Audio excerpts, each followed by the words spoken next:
Using a sheet of clear blue plastic to reduce the intensity of the LED light in the hood of this 10-gallon aquarium has had mixed results. Low light plants like Anubias and dwarf Sagittaria appear to be doing fine. However,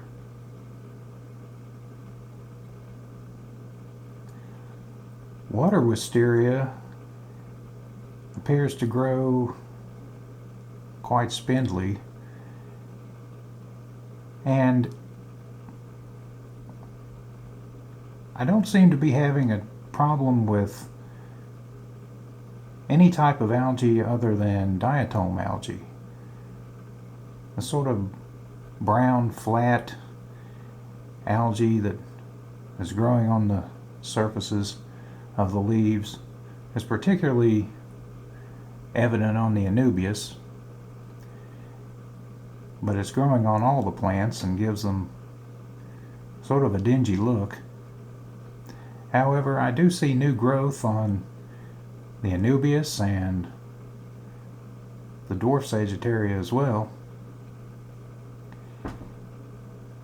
The only remedy I know is to remove the driftwood pieces that have Anubias attached to them, spray them down with hydrogen peroxide and brush the leaves lightly with a toothbrush, and allow that to sit for 10-15 minutes before spraying them off and returning them to the tank. I don't want to get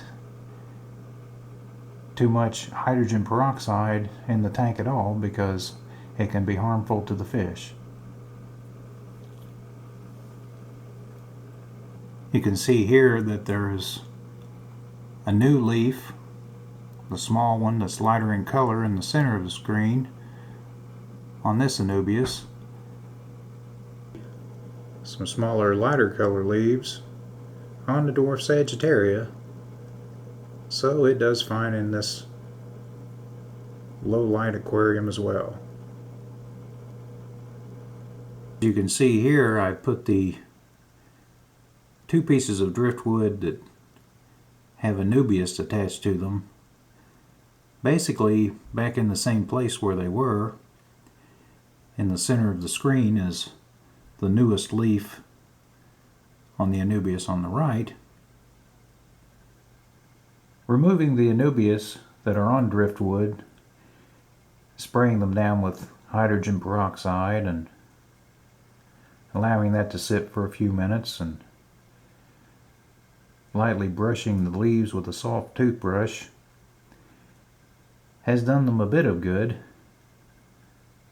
It got some of the diatom algae off of the leaves.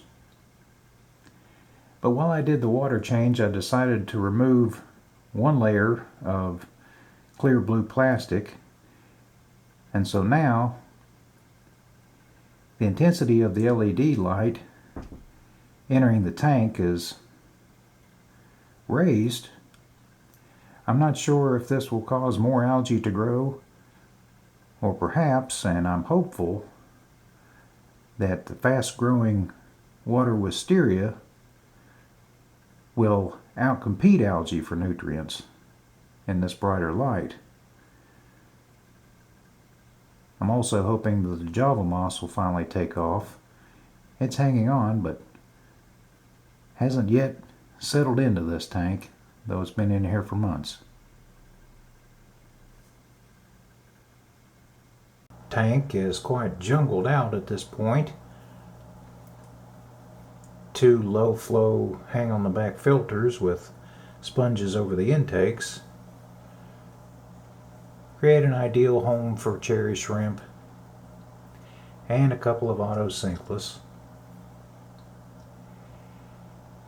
The cherry shrimp keep the tank free of algae, and Java moss and water wisteria have grown quite thick.